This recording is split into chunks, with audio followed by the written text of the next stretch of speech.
Abra sua Bíblia no livro de Deuteronômio, lá no Pentateuco.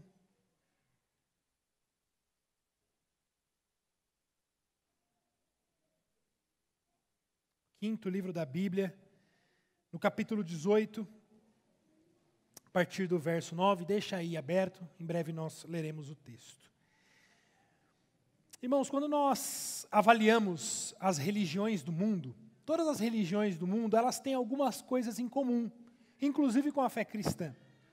Todas as religiões do mundo, por exemplo, buscam uma revelação do divino, buscam conhecer a Deus, buscam conhecer a divindade. Todas as crenças, não importa em qual crença você pare para estudar, de alguma forma você vai encontrar ali a busca por saber o que os deuses dizem, por tentar entender os pensamentos e a revelação desses deuses. E isso se dá de várias formas diferentes, seja por meio de adivinhos, oráculos, sonhadores, necromantes, videntes. Outros, por exemplo, que fazem leituras e interpretação de coisas da natureza. Aquelas pessoas que leem e observam as estrelas do céu para tentar encontrar nelas uma revelação de Deus. Outros fazem leitura de mãos, de fogo. Algumas religiões, inclusive, que fazem leituras de entranhas de animais sacrificados para encontrar ali uma revelação de Deus. Outros preferem ler borra de café, é um pouco mais limpinho, para ver ali se enxerga alguma coisa em relação ao futuro.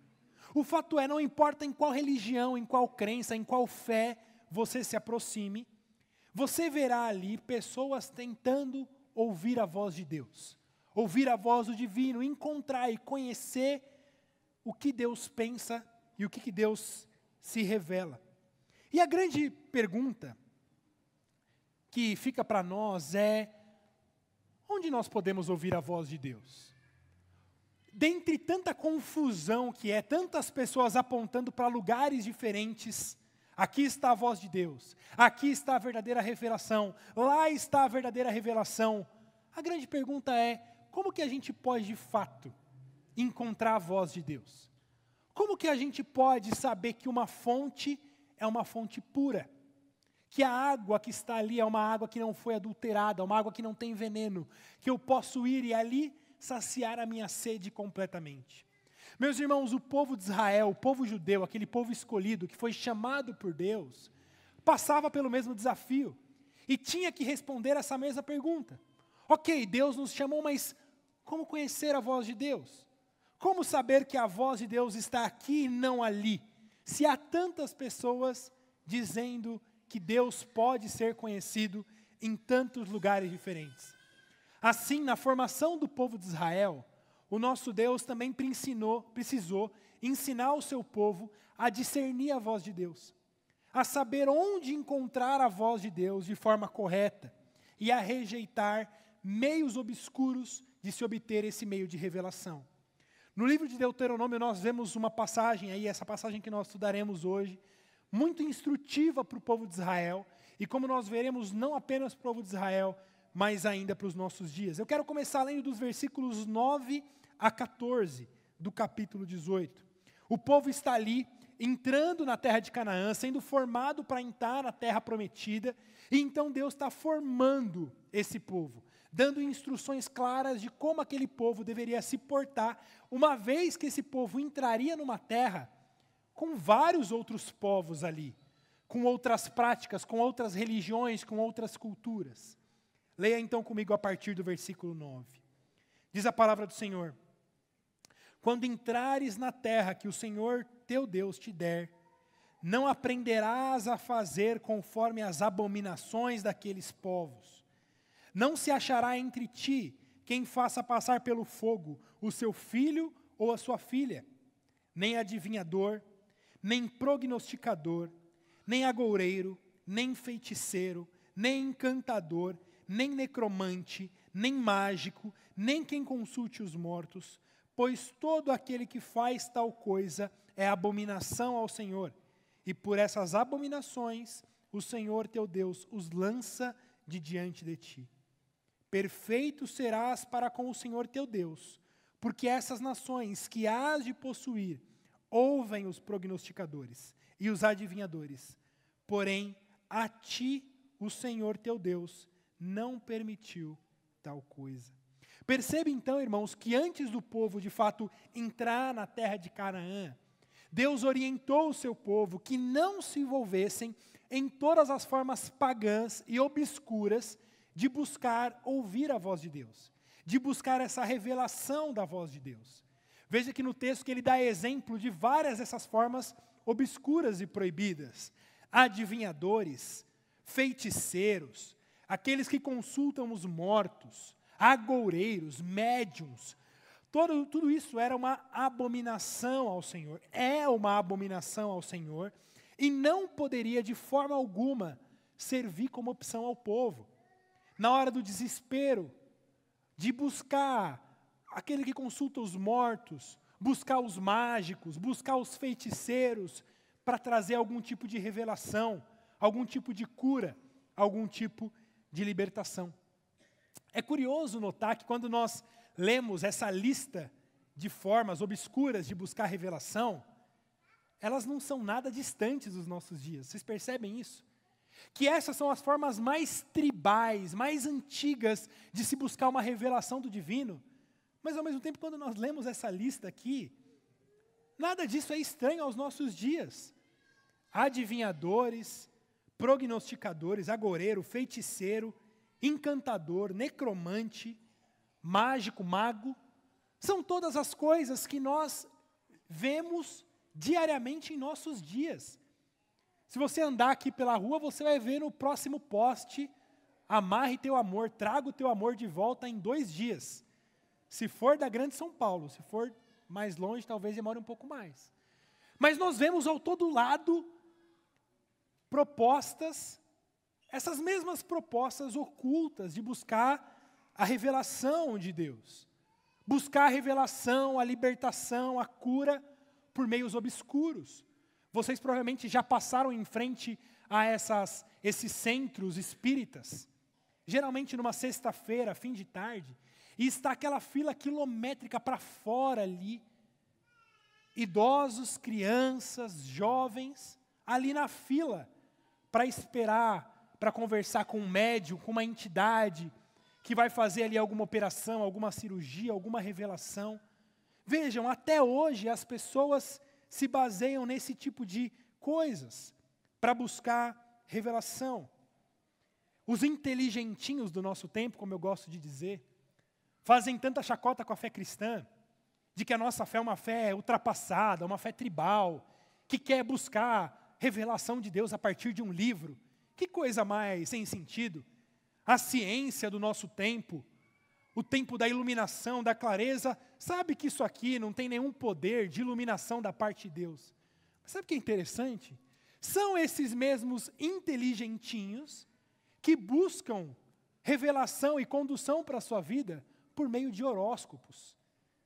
Quer dizer, eles rejeitam a revelação de Deus, mas eles olham para Júpiter, para ver o que Júpiter falou com Marte, se o amor dele essa semana vai se impressionar mais se ele usar amarelo ou rosa. Isso é ser inteligente em nosso tempo. Isso é normal. Você vê as pessoas tão cultas, tão sábias, conversando. Qual é seu signo? Eu sou de Câncer. Eu sou Sagitário. Vejam, que é algo mais absurdo do que isso. As pessoas até hoje buscam orientação para as suas vidas, baseadas em estrelas, em luas, em calendários. Eu nunca vou me esquecer da primeira consulta médica do Thomas, logo que ele nasceu, quando nós o levamos na pediatra, com poucos dias ali, e o Thomas nasceu no ápice da pandemia, no auge da pandemia. Eu estava lembrando com a Cecília que nós chegamos ali no consultório e parecia que a gente estava entrando numa estação da NASA. Todo mundo ali parecia astronauta, né? Com toda aquela parafernália sanitária. A médica nos recebeu ali no seu consultório, vestindo aventais grossos, luvas, proteção dos calçados, máscara, aquela face shield, touca, óculos, e uma generosa borrifação de álcool em todo mundo ali, né? Parecia que a gente estava entrando, de fato, numa estação da NASA. Quando finalmente a gente se assentou, com receio de tossir, morrer engasgado, eu sempre ficava com a sensação assim, de que eu não posso tossir, melhor morrer do que tossir. Ela foi logo no início da sua consulta falando do seu compromisso com a ciência, compromisso com a verdadeira ciência, e dizendo que aquele consultório, tudo ali era baseado na ciência, não em opiniões humanas, em fake news da internet. Pois bem, isso agrada, obviamente. Ela então pegou a ficha para abrir lá a ficha do Thomas, perguntou o seu nome, a data de nascimento e a terceira pergunta. Qual é o signo dele? Vocês já sabem? Veja, aquela médica, com toda a sua estrutura científica, de acordo, seguindo as normas do que é chamado da comunidade científica, que ninguém sabe onde essa comunidade está, ou quem colocou essa comunidade lá, vivendo de acordo com o pensamento científico desse tempo. A terceira pergunta mais importante que ela tinha para fazer é: qual é o signo do bebê? Veja, irmãos, é assim que esse mundo vive. Ainda não muito distante da forma como esses povos viviam lá na terra de Canaã, buscando revelações, instruções, orientações para a sua vida, de toda a forma oculta e obscura. Mas, irmãos, nada disso é novidade, não nos surpreende. Aliás, isso apenas confirma a própria revelação bíblica, que nos revela que o homem é um homem religioso. O ser humano é um ser religioso, ele tem necessidade de religião. Essa necessidade de algo que é divino, que é transcendente, que vai além daquilo que os olhos podem ver. E não importa em qual lugar você vá, não importa qual tribo você visite, não importa em qual período da história você estude, você encontrará ali religião. Você encontrará ali a busca por conhecer a Deus, a busca por revelação, a busca por ouvir aquilo que os nossos olhos não podem ver. Porque o homem sabe que Deus existe. O homem sabe que Deus existe. Romanos 1 diz isso. O homem sabe que Deus existe porque Deus o revelou no seu coração. Mas a mente humana e o coração humano tentam suprimir essa verdade. Tentam esconder essa verdade. E aí, para não ouvir a voz do Criador, o que eles fazem? Trocam e substituem o Criador pela criatura.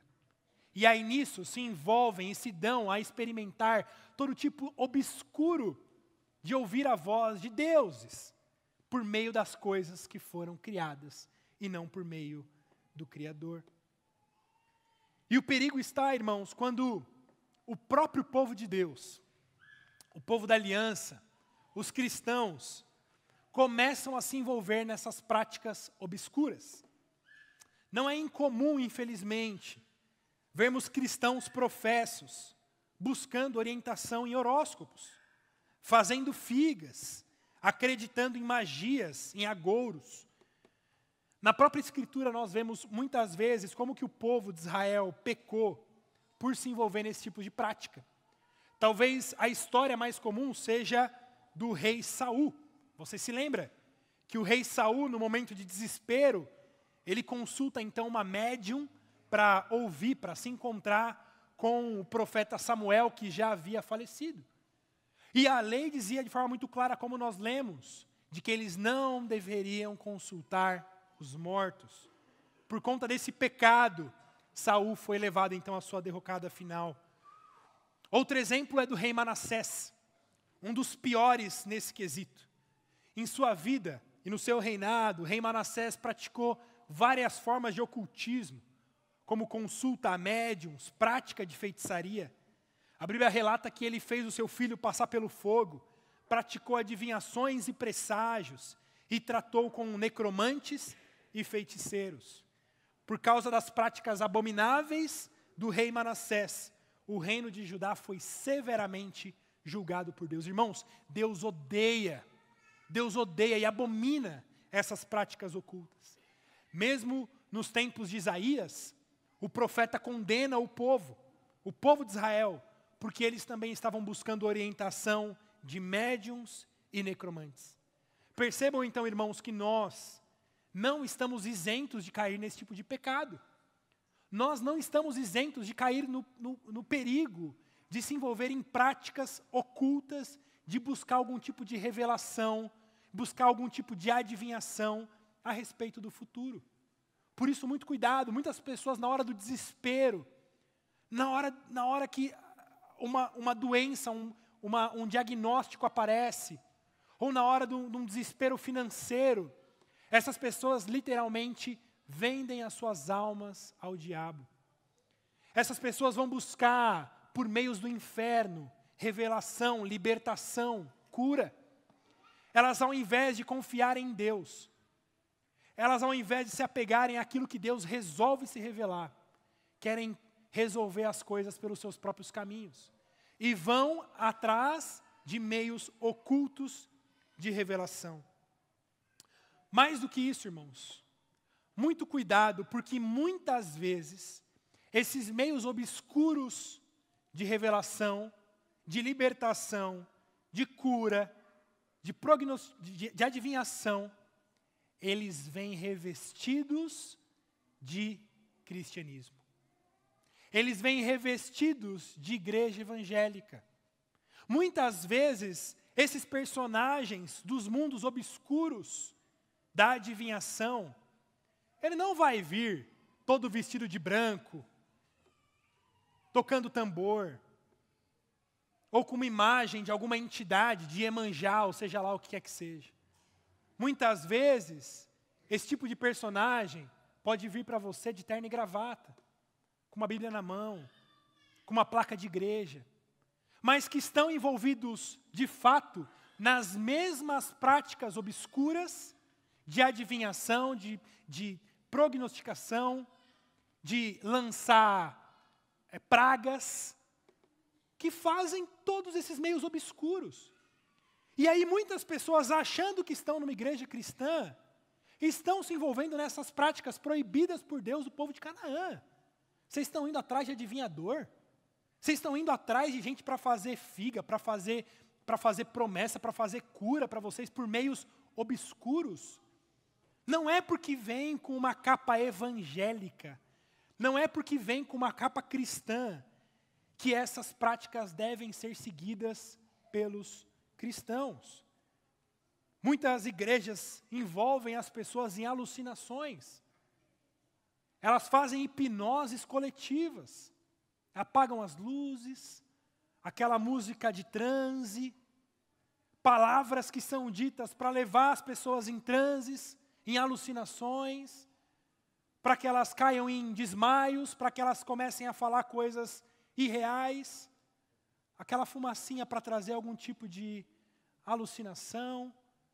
Vejam, irmãos, quão perto a igreja está dessas práticas obscuras que Deus alertou para que nos afastássemos.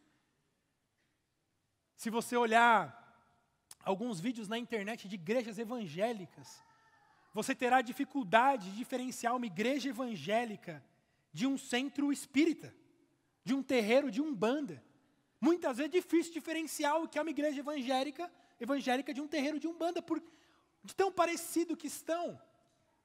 Como alguns têm chamado ultimamente esse tipo de igreja, a candombléia de Deus. Essa mistura de uma igreja evangélica com práticas espíritas, da umbanda, do candomblé. Irmãos, é cada absurdo que nós vemos na internet que nós rimos, mas é motivo de lamento, de choro, de tristeza. Por tantas pessoas estão sendo enganadas e achando que estão buscando a Deus, na verdade estão se envolvendo em todo tipo obscuro de revelação, de libertação do próprio Deus. São pessoas que rejeitam a palavra de Deus, que não querem a palavra de Deus. A palavra de Deus é antigo, não fala, isso aqui é morto. Eu quero a revelação nova. Eu quero aquilo que acabou de descer do céu. Eu quero aquela coisa que o profeta vai me dar, que o revelador vai me dar. Eu quero uma palavra nova. As pessoas vão atrás de profetas dizendo, tem alguma palavra para mim? Tem alguma coisa para mim? E aí vocês ouvem esses profetas dizendo, eis que te digo. E aí trazem todo tipo de profecia que você quiser. Mas vejam, essas profecias nada se parecem com as profecias da Escritura. Porque as profecias da Escritura, elas têm algo em comum. Elas nos chamam ao arrependimento e à fé em Deus. Elas nos chamam a abandonar pecados. Elas nos mostram o juízo de Deus. De que aquele que não se arrepender, aquele que não se voltar em humilhação diante de Deus, Deus virá com ira e justiça, irá condenar. Tanto é que quando as pessoas no povo de Israel viam um profeta chegando, essas pessoas entravam em desespero, que um profeta está vindo, coisa boa não vem. Hoje não. Hoje os profetas são recebidos com louros. Por quê? Os profetas não trazem mais palavras de arrependimento, palavras de contrição, palavras de fé, de abandono de pecados. Hoje os profetas não são como João Batista, dizendo raça de víboras, endireitai o caminho diante do Senhor. Não. Os profetas dos nossos dias profetizam carro novo, casamento, bênçãos, chuva de prosperidade. Mas lembrem-se que nem sempre o profeta vem trazer paz. Muitas vezes a palavra do profeta é de juízo, é de condenação e sempre será de arrependimento e fé no Senhor Jesus. Por isso, olha o perigo, irmãos. Olha o perigo que temos diante de nós, de nos envolvermos em práticas obscuras com pessoas que se apresentam até nós, vestindo capa de igreja evangélica, capa cristã. Esse é o grande perigo. E sabe qual é um perigo ainda maior? Há poder nessas pessoas. Essas pessoas têm poder. De fato, muitos desses falsos profetas, muitas dessas falsas religiões, desses mágicos, feiticeiros, magos, adivinhadores, muitos deles têm poder de fato, fazem milagres de fato, fazem maravilhas de fato. E vejam, a Bíblia nunca negou isso. Nós vemos na Bíblia que muitas vezes, mesmo aqueles que não faziam parte do povo de Deus, aliás, que praticavam essas formas obscuras, faziam milagres. Vocês se lembram dos magos lá no Egito? Quando Moisés ia diante de Faraó e fazia ali algum sinal para mostrar que ele vinha da parte de Deus, Faraó mandava chamar os magos. E o que os magos faziam? Repetiam os sinais de Moisés. Eles faziam a mesma coisa. Vocês vão se lembrar, por exemplo, de Jesus dizendo, olha, no último dia chegarão a mim pessoas, Senhor, em seu nome não profetizamos, não fizemos maravilhas, expulsamos demônio. Jesus não diz, olha, vocês não fizeram nada disso. Jesus, não sei se de fato fizeram, mas eu nunca vos conheci. Ou seja, não é porque uma pessoa, uma igreja, uma fé, uma religião produza algum tipo de milagre, de maravilha, que aquilo atesta que ele vem de Deus. Muito cuidado com isso. Vai lá no centro espírita para ver se lá não tem milagre de verdade. Claro que tem, mas não sob o poder de Deus, mas sob o poder do inferno. Então não se apegue aos sinais que aparecem. Como dizia Lutero, uma mentira não pode ser aceita, ainda que essa mentira faça chover milagres todos os dias.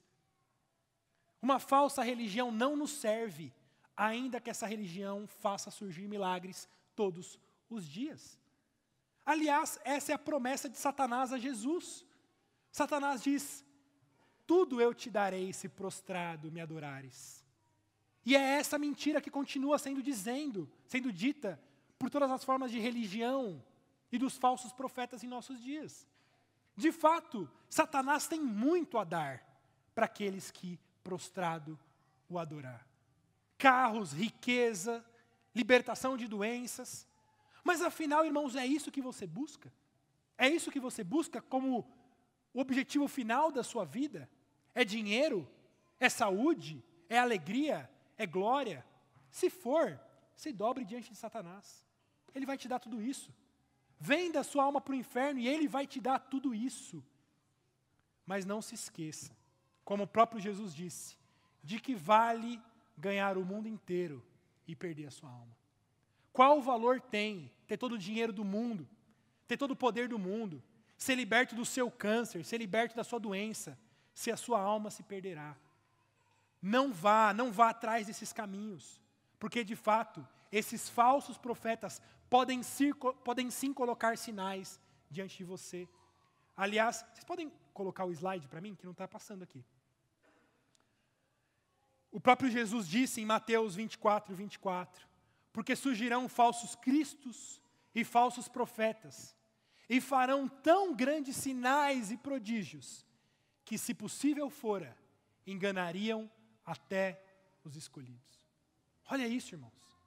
Jesus não nega que esses falsos profetas, esses falsos cristos, fariam milagres. Ele diz, eles fariam tantos milagres, tantas maravilhas, que talvez até os escolhidos seriam enganados, se isso fosse possível.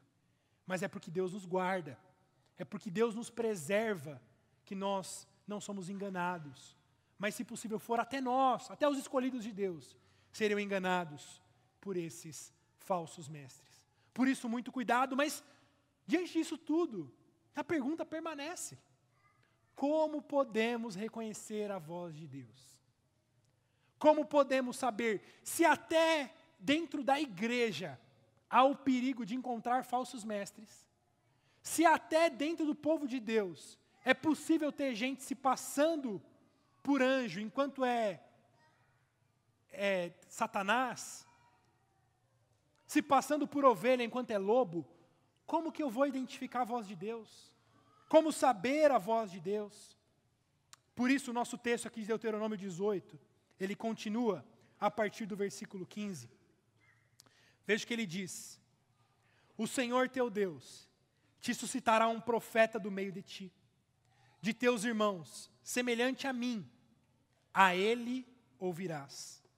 Segundo tudo o que pedistes ao Senhor teu Deus em Horebe, quando reunido o povo. Não ouvirei mais a voz do Senhor meu Deus, nem mais verei esse grande fogo, para que não morra.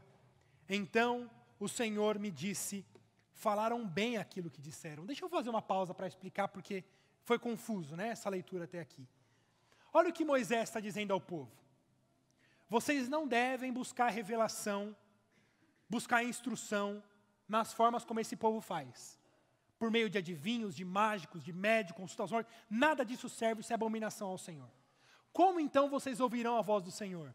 O Senhor teu Deus te suscitará um profeta do meio de ti, semelhante a mim. A mim quem? A Moisés. Moisés, aquele que havia libertado o povo, que havia conduzido o povo no deserto, que havia trazido a lei de Deus ao povo, que havia dado o alimento ao povo por meio do maná, a água ao povo por meio da rocha. Esse Moisés que havia conduzido o povo até ali, ele diz, olha, Deus vai suscitar um outro profeta. Eu vou morrer, mas Deus vai trazer um outro profeta diante de vocês. Para quê? Para que Deus vai suscitar um outro profeta? Para cumprir aquilo que vocês pediram lá no Monte Horebe. É o que ele diz aqui nos versículos 16 e 17. Vocês lembram o que vocês pediram no Monte Horebe? Irmãos, quem estava aqui na pregação do pastor Tiago Guerra, quando ele pregou lá em Êxodo capítulo 19, que nós vimos essa cena, do povo reunido ao redor do Monte Horebe, ao Monte Sinai, e diz ali que aquele monte fumegava, havia raios e trovões, havia um grande terror envolvido naquele monte, a voz de Deus ressoava, de forma que qualquer pessoa que encostasse naquele monte era morto, seja homem, seja animal. Somente Moisés tinha permissão ali de passar e de ouvir a voz de Deus e trazer ao povo. E o povo estava completamente aterrorizado diante da presença de Deus ali. E o povo pediu, fala para Deus parar de falar. Nós não queremos ouvir a Deus porque isso é aterrorizante demais. Ele é grande demais, poderoso demais para a gente chegar tão perto dele. E aí é o que Moisés está dizendo aqui. Deus vai levantar um profeta para que vocês não tenham que passar por essa experiência de chegar perto do próprio Deus, nesse terror de fogo, de raios e trovões. Ele vai suscitar um profeta no meio de ti. Um profeta que vai dar a vocês a conhecerem a respeito dele mesmo. E é interessante no versículo 17 que ele diz, vocês pediram bem. Quando vocês pediram para Deus parar de falar como naquele monte, vocês pediram muito bem. E é por isso mesmo, que Deus vai levantar um outro profeta. Vamos continuar a leitura do texto, então, nos versículos 18 e 19. Suscitar-lhes-ei um profeta do meio dos seus irmãos, semelhante a ti, em cuja boca porei as minhas palavras, e lhe falará tudo o que eu lhe ordenar. De todo aquele que não ouvir as minhas palavras, que ele falar em meu nome, disso lhe pedireis contas.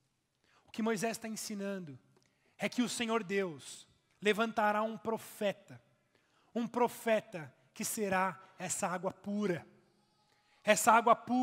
que trará a palavra de Deus, trará a revelação de Deus, de forma que nós não ficaremos perdidos, como cegos, tentando encontrar onde está a voz de Deus. Será que está aqui ou será que está ali? Será que é nessa religião ou naquela religião? Será que é nessa conduta? Não! Moisés está dizendo, virá o profeta. Virá um profeta da parte de Deus que ensinará de vocês. Ensinará para vocês, de fato, quem é Deus. Vocês poderão conhecer a Deus. Vocês poderão conhecer os pensamentos de Deus e a revelação de Deus. Meus irmãos, nessa promessa aqui, Moisés não está apenas prometendo a vinda de muitos outros profetas que vieram depois dele. Mas, de fato, essa promessa, Deus está nos dizendo que Ele mandaria o supremo, o único e verdadeiro profeta, Jesus Cristo. Aquele que veio para de uma vez por todas revelar a Deus tal como Ele é. E Ele o fez não como todos os outros profetas, que apontavam para outro, mas Jesus é o único que vem dizendo, vocês querem conhecer a Deus? Conheçam a mim. Porque eu sou o próprio Deus, eu sou a revelação desse Deus. Como é dito em João 12, 44 a 46. E Jesus clamou dizendo, quem crê em mim, não em mim, mas naquele que me enviou. E quem me vê, a mim vê aquele que me enviou. Eu vim como luz para o mundo, a fim de que todo aquele que crê em mim não permaneça nas trevas. O profeta Jesus é esse profeta final, perfeito e maravilhoso, que ele diz, eu mesmo sou a revelação de Deus. Eu mesmo vim trazer luz para vocês, eu sou a luz do mundo. De forma que quem vê a mim, vê aquele que me enviou. Quem crê em mim, crê naquele que me enviou, porque eu e o Pai somos um. Ele é esse profeta prometido por Moisés. Esse profeta que viria para nos iluminar, para nos dar o caminho, de forma que nós não fiquemos perdidos, tateando no escuro, tentando encontrar a voz de Deus. Mas nós vemos aquele que brilha na escuridão. Ele é a palavra de Deus encarnada. Ele é o verbo da vida. Aquele que ilumina as nossas vidas. Ele é de fato essa palavra encarnada que vem para nos iluminar o caminho. De forma, irmãos, que nós não precisamos ficar atrás de profetas, de médiuns, consultando mortos, adivinhadores, sabendo o que vai acontecer amanhã ou depois. Nada disso nos interessa se nós temos a Cristo. Nada disso nos interessa se nós temos a palavra de Deus encarnada, o verbo de Deus, que iluminou nossas mentes e corações. Com Ele nós nos satisfazemos. Eu não preciso saber o dia de amanhã. Não me interessa saber o que vai acontecer o dia de amanhã. Não me interessa saber o dia da minha morte. Não me interessa saber o que vai acontecer com os meus filhos. Porque Cristo é aquele que me conduz. Ele é a minha rocha. Ele é o meu condutor, Ele é o meu guia, Ele é meu bom pastor. E Ele prometeu que me guiaria nos tempos difíceis. Ele me guiaria mesmo debaixo da sombra da morte. O que me servem os profetas? O que me servem os adivinhadores? Saber o dia da minha morte de nada me ajuda se eu chegar lá sozinho. Mas não saber o dia da minha morte não me traz medo algum se eu sei que o meu bom pastor estará comigo todos os dias da minha vida. E isso me basta. Isso me basta. Ainda que eu receba uma doença, um diagnóstico, que os médicos não podem resolver, Não me interessa os meios obscuros de obter cura, porque a minha vida pertence ao Senhor. E os meus dias estão debaixo da sua mão. A Ele pertenço, como nós dizemos, na vida e na morte. Eu prefiro a morte com Cristo do que a vida longe dele. Mais uma vez, nas palavras de Lutero, é melhor uma masmorra com Cristo do que um trono sem Ele. Eu prefiro uma prisão com Cristo do que um trono com riquezas, glória e saúde longe dele. De fato, de que me servem? De que me servem os meios obscuros desse mundo para encontrar alguma glória, alguma cura, alguma revelação, se eu perder a própria palavra encarnada? Eu amo quando Jesus olha para os seus discípulos. Lembrem lá em João capítulo 6, depois de um sermão muito duro, diz que os discípulos o abandonam, muitos dos que o seguiam começaram a abandonar. Jesus olha para os 12 e diz: vocês também não querem ir embora? Vão embora. E eu amo a resposta de Pedro, que diz: Senhor, para quem iremos, se só Tu tens as palavras de vida eterna? Senhor, para quem iremos? A gente não tem para quem ir, porque só o Senhor é a palavra. Só o Senhor tem palavra de vida eterna, de salvação, de glória. Só o Senhor tem palavra de vida eterna. Esse sermão é agradável? Não, com certeza não é. Me parece que é isso que Pedro está respondendo. Senhor, eu não tenho para quem ir. O sermão realmente não está agradável. Eu queria também ir embora. Mas eu não tenho para quem ir, porque só o Senhor tem palavras de vida eterna. Da mesma forma, irmãos, haverá muitos dias em sua vida. Dias de sofrimento, dias de luta. Como é chamado a noite escura da alma, que talvez não seja agradável para você andar com o Senhor. Aqueles dias em que você ora e suas orações não são respondidas, que parece que Deus está em silêncio, que você abre a Escritura e parece que a Bíblia não fala com você. Dias de amargura, de dor, de angústia, ao mesmo tempo em que Satanás está ao seu redor dizendo: tudo te darei se prostrado me adorares. Basta você vir e me adorar. Basta você se dobrar a mim e a noite escura da alma irá embora. Eu te darei a cura que você precisa, eu te darei o dinheiro que você precisa, eu te darei a libertação que você precisa. Meus irmãos, de nada vale perder a vida eterna. Nós devemos responder como Pedro: para quem iremos nós? Para quem eu irei, se só Tu tem palavras de vida eterna? Lembre-se que mesmo na noite escura da alma, Jesus permanece com a gente lá. Mesmo na fornalha de fogo, o quarto homem está lá, o anjo do Senhor está lá, guardando o seu povo, sustentando o seu povo. De forma que mesmo na morte, o Senhor é aquele que nos guarda, é aquele que nos preserva. E Ele vem e se revela até nós, a palavra de Deus encarnada. E Ele não vem falando como Monte Horebe, com fogo e trovões e raios, mas o Senhor é aquele que vem até nós, dizendo lá em Mateus 11:29, tomai sobre vós o meu jugo e aprendei de mim, porque sou manso e humilde de coração, e achareis descanso para a vossa alma. Vejam, aprendei de mim, ouçam a minha voz, eu trarei descanso para a alma de vocês.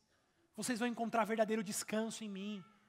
Ouçam a minha voz, não se percam em meio a tantas confusões.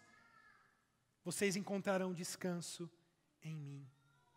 Irmãos, essa profecia de Moisés, essa profecia que ele declarou a respeito desse profeta que viria, esse profeta que traria então a palavra de Deus. Eu estou dizendo aqui que ela está se referindo a Jesus Cristo, mas a própria Bíblia, o próprio Novo Testamento afirma que essa promessa de Moisés falava a respeito de Jesus. Por exemplo, lá em João 5:45-47, Jesus diz: não penseis que eu vos acusarei perante o Pai. Olha o que ele diz: quem vos acusa é Moisés, em quem tendes firmado a vossa confiança. Porque se de fato cresceis em Moisés, também creríeis em mim, porquanto ele escreveu a meu respeito. Se, porém, não credes nos seus escritos, como crereis nas minhas palavras? Ou, por exemplo, o apóstolo Pedro, lá em Atos, capítulo 3, naquele grande sermão, esse não está aqui, naquele grande sermão, Atos 3, de 22 a 23, quando Pedro está pregando ali, ele diz, olha, a respeito de Jesus foi que Moisés disse, suscitarei dentre vocês um profeta. Pedro explica para o povo ali que está ouvindo o seu sermão, olha, lembrem-se daquela promessa de Moisés, de que ele levantaria um outro profeta, pois é a respeito de Jesus que ele declarava. Mesmo Estevão, diante da morte, Estevão também declara que aquela promessa de Moisés fazia referência a Jesus que viria. Então veja, irmãos, como que a própria Escritura confirma que Jesus é o profeta prometido por Deus por meio de Moisés. A semelhança de Moisés, como é dito, viria esse novo profeta, esse Cristo, esse perfeito, único e suficiente profeta. E nós vemos essa semelhança de Moisés com Jesus. Enquanto Moisés guiou o povo para fora do cativeiro físico, para fora da escravidão do Egito, Jesus nos conduz para fora do cativeiro espiritual, o cativeiro do inferno, do pecado, trazendo liberdade, não do Egito, mas da morte. Assim como Moisés conduziu o povo em meio ao deserto, Jesus é aquele que nos conduz em meio ao deserto da alma, em meio às nossas provações. Ele é o nosso bom pastor que nos conduz em meio ao deserto. Moisés, sob a orientação de Deus, forneceu maná ao povo, alimentando o povo no deserto. Jesus é aquele que é o pão do céu. Jesus é o próprio pão do céu que nos alimenta e que tira de nós, sacia a nossa fome espiritual e nos sustenta pela vida eterna. Moisés também dá água ao povo, tirando água da rocha no meio do deserto. Jesus, no entanto, nos dá de beber dele mesmo. Ele é a água da vida. Ele diz que aquele que bebe dele jamais terá sede. O povo no deserto teve sede depois de beber a água de Moisés. Mas nós, quando bebemos do próprio Cristo, nos saciamos de forma que nunca mais temos sede. Moisés foi o mediador da antiga aliança, recebendo e transmitindo a lei de Deus ao povo. Mas Cristo Jesus é o mediador da nova e eterna aliança. Aquele que nos traz em si mesmo a revelação do próprio Deus, a palavra de Deus.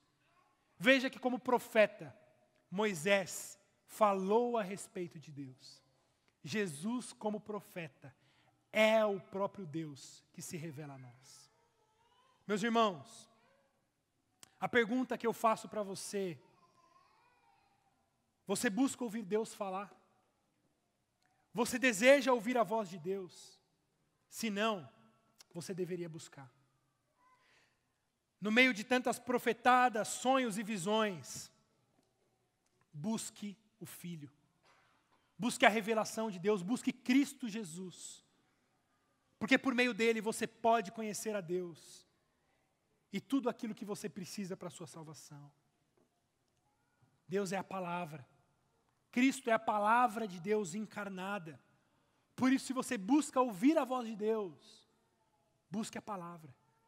Busque o Cristo. Busque conhecê-lo, amá-lo e segui-lo. A voz de Deus está disponível. Irmãos, Deus ainda fala. Deus não está em silêncio. Deus ainda fala. Basta que você abra a sua Bíblia e ouça a voz de Deus. Dizem que certa vez uma pessoa procurou um pastor dizendo: pastor, eu queria tanto ouvir Deus falar. O pastor respondeu: é simples, leia a sua Bíblia. Não, pastor, o senhor me entendeu, pastor. Eu queria ouvir a voz de Deus de forma audível.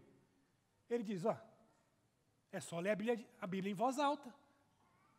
Ou baixar a Bíblia em áudio. E você ouvirá a voz de Deus de forma audível. Meus irmãos, muitas vezes as coisas são tão mais simples do que imaginamos. Tão mais simples do que imaginamos. você não precisa de um grande profeta, de um grande sacerdote, de um pastor, de alguém que é um mediador entre você e Deus. Você tem a palavra de Deus viva diante de você. No período da reforma, um dos grandes pilares da reforma foi deixar a Bíblia na linguagem do povo, para que o povo pudesse ler a palavra na sua própria língua. Irmãos, isso mudou a história da humanidade para sempre. A história da Europa foi transformada porque o povo tinha a Bíblia em suas mãos. E hoje nós temos a Bíblia em nossas mãos, mas agimos como agia aquele povo pré-reforma. Muitas vezes ignorantes da palavra, sem conhecer, sem ler, sem meditar. Busque a palavra de Deus. Busque a palavra de Deus, busque conhecê-lo. Porque não há nada mais importante do que isso. E por mais difícil que seja entender muitas passagens da Escritura, o que há de essencial para a sua salvação, a Bíblia é muito clara. E o Cristo Jesus é muito claro. Ele é aquele que diz, eu sou a ressurreição e a vida. Quem crê em mim, ainda que morra, viverá. E todo que vive e crê em mim não morrerás eternamente. Crês isso?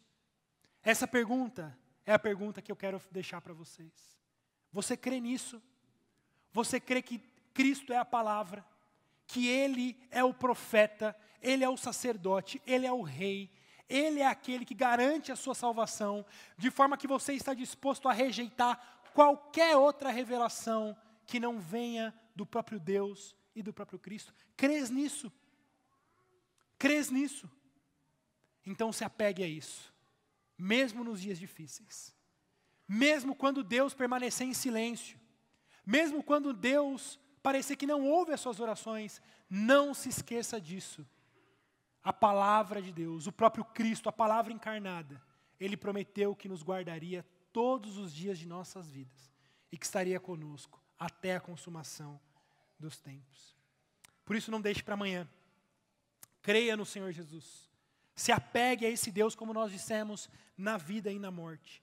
O texto final de Deuteronômio, como nós vimos em Deuteronômio 18, ele encerra dizendo isso: de todo aquele que não ouvir as minhas palavras, que ele falar a meu nome, isso lhe pedireis conta.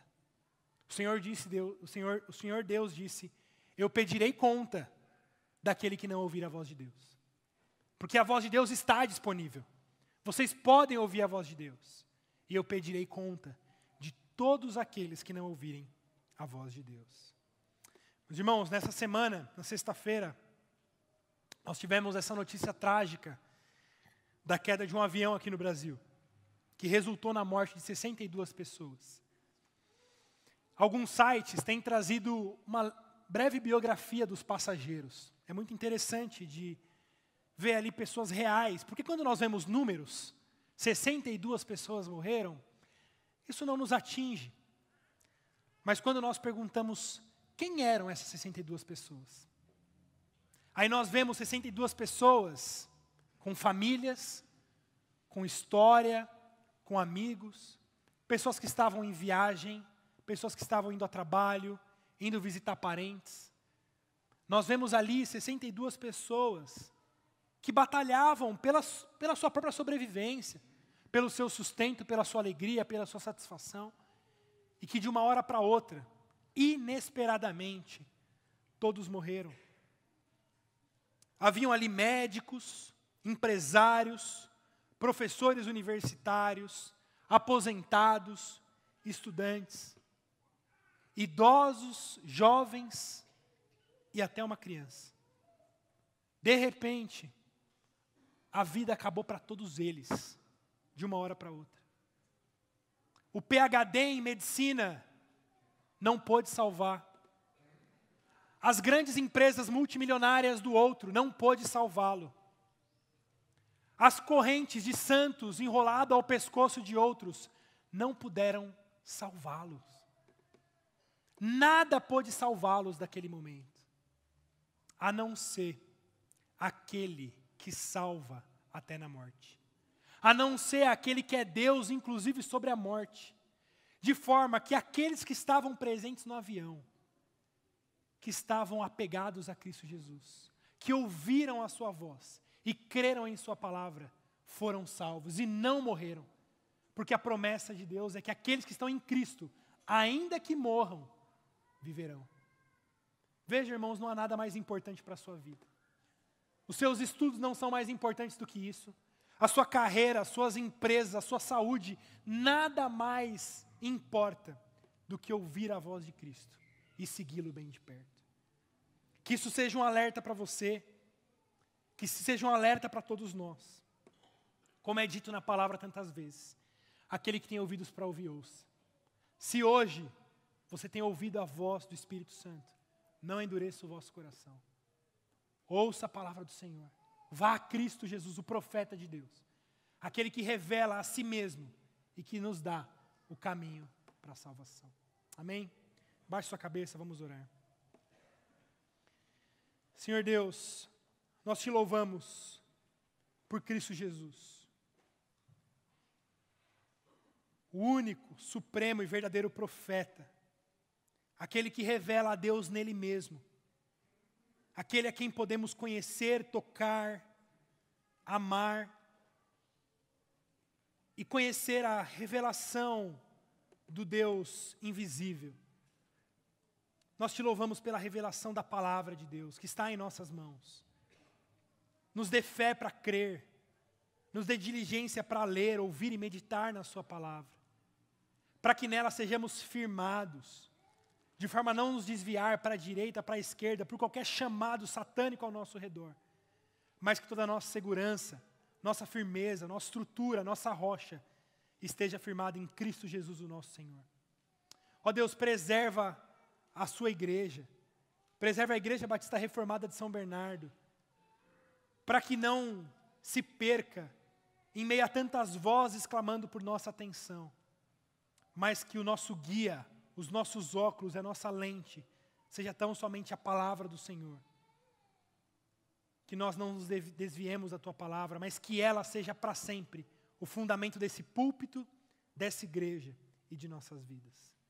Nos preserve, ó Deus, em Cristo Jesus, pois é nele que nós confiamos. Amém.